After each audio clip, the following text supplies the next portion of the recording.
Ang kwento. Mula sa mahiwagang Burnay. Mula sa mahiwagang Burnay.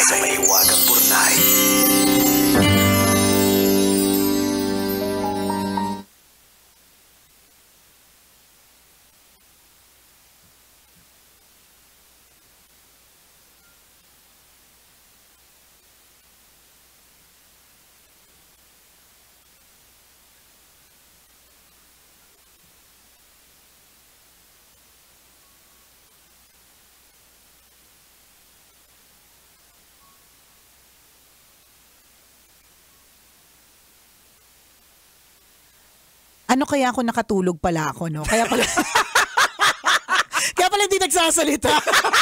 Naka-orlok pala si tita. Tapos humihilik na. Correct. Minsan kasi, Jex, may mga ganun ako. Yung pag nakakarinig ako ng music na, yung malumani, yung mga ganito.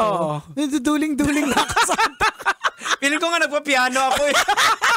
Yeah, pagka nakarinig na ako ng mga ilang notes ng piano, duling-duling na ako sa ang lakas makababa ng sugar. Inaantok na eh. Anyways, dear Nicole and Diego, itago niyo na lang ako sa pangalang Tiffany. Early 20s at namomroblema dahil papalapit na naman ang Pasko. Kung bakit, hayaan niyong ibahagi ko sa inyo. At sana din ay mabigyan niyo po ako ng payo. Ganito po kasi, dalawa lang kaming magkapatid at sobrang close kami. Kahit may asawa na si kuya, kasama pa din namin siya at ang pamilya niya sa mga importanteng okasyon. Last Christmas, gaya ng nakagawian, nagbigayan kami ng regalo. Yung pamangkin ko na 10 years old, nahilig sa cross-stitch. Nang buksan ko ang nakabalot na regalo niya, naka-frame na cross-stitch na bulaklak daw yun. Hindi ko napigilang matawa kasi napakapangit talaga. Hindi siya mukhang bulaklak. Grabe ka! Ayoko nang sabihin kung ano pero kahit kayo, kapag nakita nyo, matatawa kayo. At kahit anong gawin ko, hindi ko mapigilan ang tawa ko. Nagkulong ako sa banyo ng 10 minuto at sinubukang ubusin yung tawa ko. Paglabas ko ng CR, iyak ng iyak ang pamangkin ko habang inaalo siya ng parents niya. Masakit sa pusong makita yung ganong eksena. Nagsorry ako at sinabing gusto ko naman yung regalo niya. At lalo siyang umiyak kasi sinabi niya sinungaling daw ako. Paano nagkulong sa loob ng banyo? Naririnig yung tawa niya. Kaya nga, tapos sasabihin gusto. Hindi daw siya magaling mag-cross-stitch at yun ang totoo. Gusto ko na lang kainin ng lupa at lumubog sa kinatatayuan ko. Hindi ako pinansin ng pamangkin ko buong gabi. Nalungkot ako sobra kasi alam kong sumama ang loob niya at hindi ko alam kung paano pagagaanin. Sinubukan kong i-display yung frame sa kondo ko pero after 5 months, tinanggal ko din kasi ang pangit talaga. Masakit sa mata. Eyesore. Malapit na naman ang Pasko at kinakabahan ako kasi kausap ko yung pamangkin ko nung isang araw. Nahilig naman daw sa pagdodrawing ngayon. At frame drawing daw ang regalo sa akin sa Pasko. Kinakabahan ako. May tips po ba kayo kung anong dapat ang reaksyon pag nagbukas ka ng regalo sa harap na nagbigay tapos ayaw mo? Ang inyong tagapakinig, Tiffany. Parang ang hirap naman. Ang bigat ng problema mo, Tiffany. Actually, gusto ko nga mag-thank you sa kanya, Jegs eh. Kasi parang for the past how many days, ang bibigat talaga ng matindi. Correct. Yung mga issue. So ito, medyo light na to kumpara dun sa problema ng iba.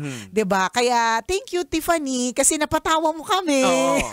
Nakakatawa yung after 5 months, nalis ko rin kasi ang pangit talaga. Masakit talaga sa mata, may mga ganun may talaga, ganun talaga na nakakairita. Lalong-lalo na kung siguro, kung iniisip ko bilang propeta Marites ni Colian. Iniisip ko baka ano to, OC. OC itong ang pangalan niya, kalimutan Basta agad, yung bata. Tiffany. Tiffany, OC siya. Ito yung mga tipong kapag ka hindi pantay yung drawing, o kaya hindi pantay yung kutsara tinidor, kailangan ayusin. May mga ganun na masyadong OC. May mga ganung klaseng tao. Feeling ko ganun ka, na kahit na dahil masakit sa mata, tatanggalin mo talaga. Ako kasi parang, ako yung tipo ng tao, basta anything that is personalized, ano man ang itsura niyan. Correct. Wag lang yung, tinapunan ng suka o kaya na yun yung personalized na gano'n. Pero anything that is personalized, it's always appreciated by me. Ako yun. Correct. Kanya-kanya naman tayo ng karakter. Ang maganda dito, Tiffany, na-experience mo na yung naging issue noon. So dapat, alam mo na yung gagawin ngayon. Expected mo na. Correct. Buti nga binigyan ka ng ng hint. Oo. Diba? Tsaka buti nga pinatawad ka na. At buti nga yung mga magulang, yung kapatid mo, hindi nagalit sa'yo. So madali na yung pagpa-plastic, girl.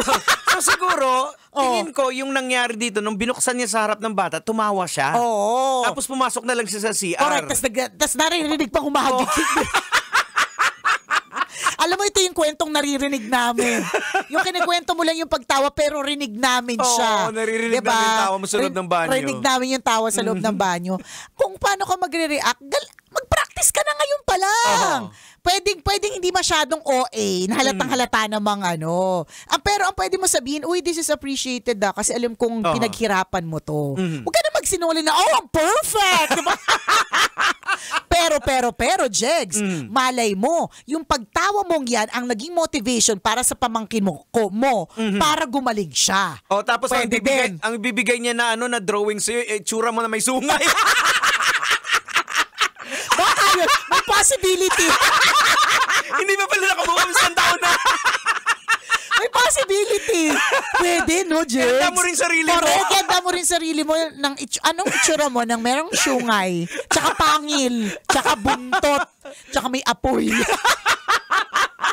Pero ang maganda din mapuntuhan dito na tingin ko kasi ito nangyayari kasi to usually sa mga magulang na dapat i-real talk na rin din nila yung bata. Mga anak nila. Kahit nakikita mo ng pangit, ay okay yung anak maganda. Siguro tingin ko find a way Feeling ko case to case basis. For example, nung isang araw, nakarelate ako bigla dito. Nung isang araw, si Princess, the day before yung kanyang cooking class sa school, paulit-ulit siya nagsasabi, Mom, Dad, Ate Kim, Prince, magbabaon daw siya ng I'm going to, paano ba yung English niya? O basta Tagalogin ko na lang.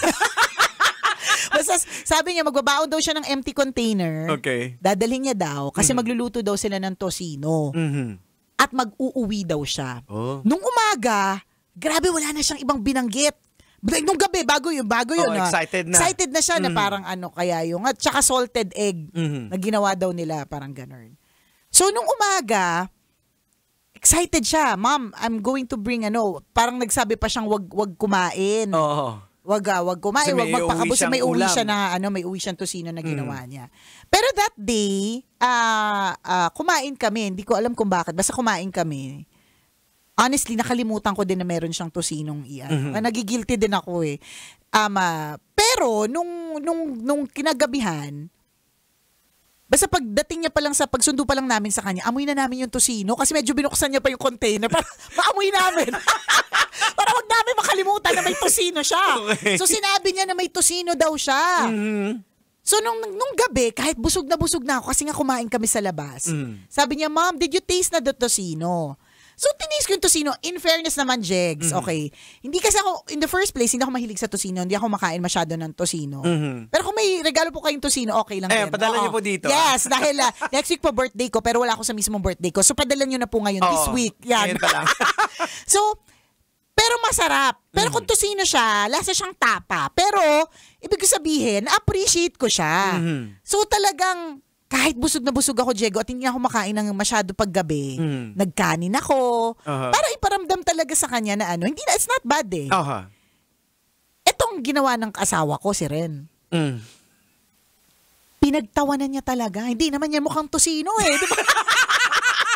Tas sobrang pinagtawanan niya na, pero kasi close kasi sila sobra. I mean, nagbibiruan sila. Ang lakas nilang mag-asaran talaga eh. Ganon sila.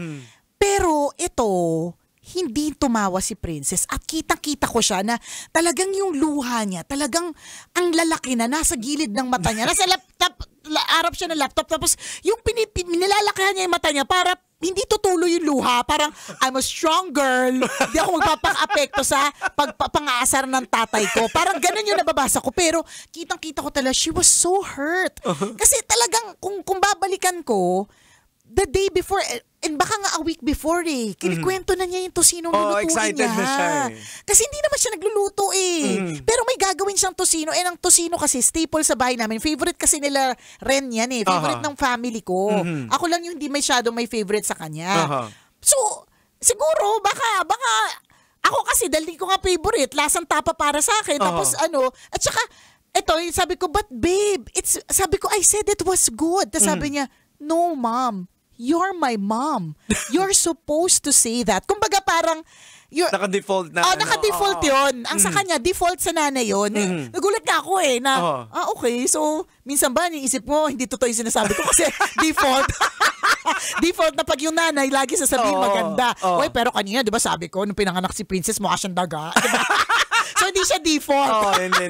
Hindi siya default. Pero sabi niya, but mom, habang nangingilig yung luha niya, hanggang sa bumuhos na talaga kasi kinomfort ko siya. So, bumuhos na talaga yung luha niya.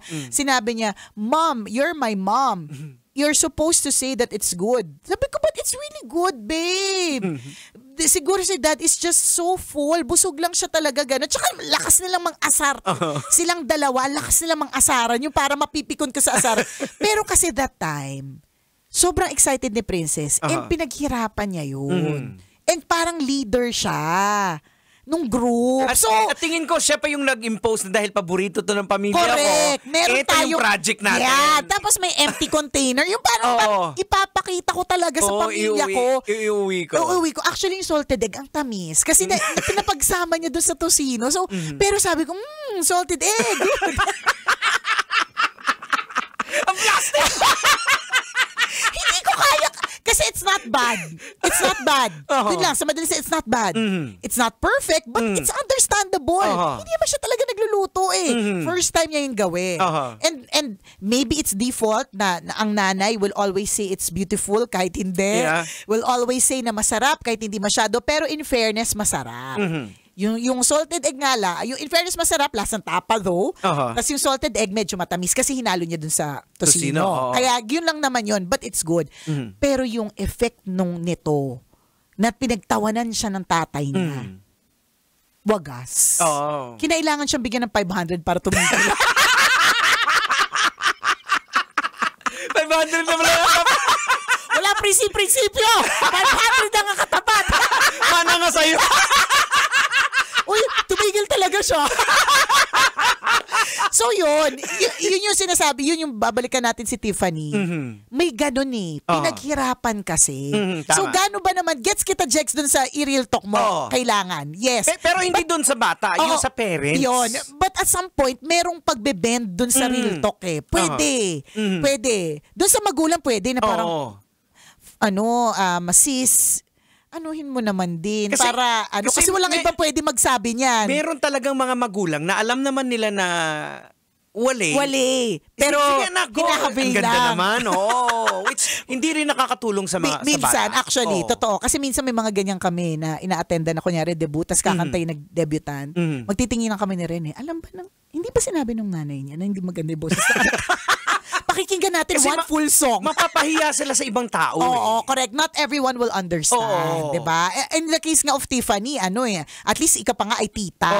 Diba? Pero kung ibang tao yan, talagang siguro baka parang katulad din ni si Tiffany dun sa pamangkin niya, katulad ni Ren sa anak ko. Sobrang close sila. Pwede niyang asarin, pwede niyang pagtawanan. Kaya lang yun nga May mga cases talaga na mahirap pagtawanan lalo na kung pinaghirapan. Yes, yun talaga yun Pinaghirapan kasi. Kasi once na pinaghirapan mo yung isang bagay, once i-share mo sa mga mahal mo sa buhay, you expect na ang reaction nila will be positive din na correct. Nila yung hirap mo, yung pagod mo, biglang tinawanan ng tatay. Hindi naman, laki na kayo ba? Hindi naman sa tosino Nakita ko pa naman sila mag-uusap na ano. Yung pala yung hindi naman lasang tosino. Tapos yung kumahampas pa sa upuan, tawang-tawa. Ngayon, 500 ko tuloy ngayon. So, broken-hearted. So, yung ganon, siguro, let's play it by ear. Paano ba? Kasi, in fairness, Jegs, tama ka na sa sinabi mo we also have to toughen them up. Kailangan maging matibay din sila to accept na may criticism in life, Pero be careful din kasi. Din sila medyo... Pwede ring dalhin din nila ito hanggang paglaki. Correct. Diba? So yung ganun, maging tayo. Doon tayo sa wag kang 10 minutes tawa ng tawa dyan. Bigyan mo ng tamang context. Correct, diba? Para maintindihan ng bata. Diba? Ganun lang yun. Thank you, Tiffany, for sharing your story with us. At sana maganda yung framed na regalo para sa'yo. Oras natin, 1:39. Ako pong kumikinang naulo, Diego Bandido. At ako ang kumikinang ina mo na si Nicole Yala. Kailangan pa bang i-memorize yan? Basic! Kailangan pa bang i-memorize yan? Love Radio Basic!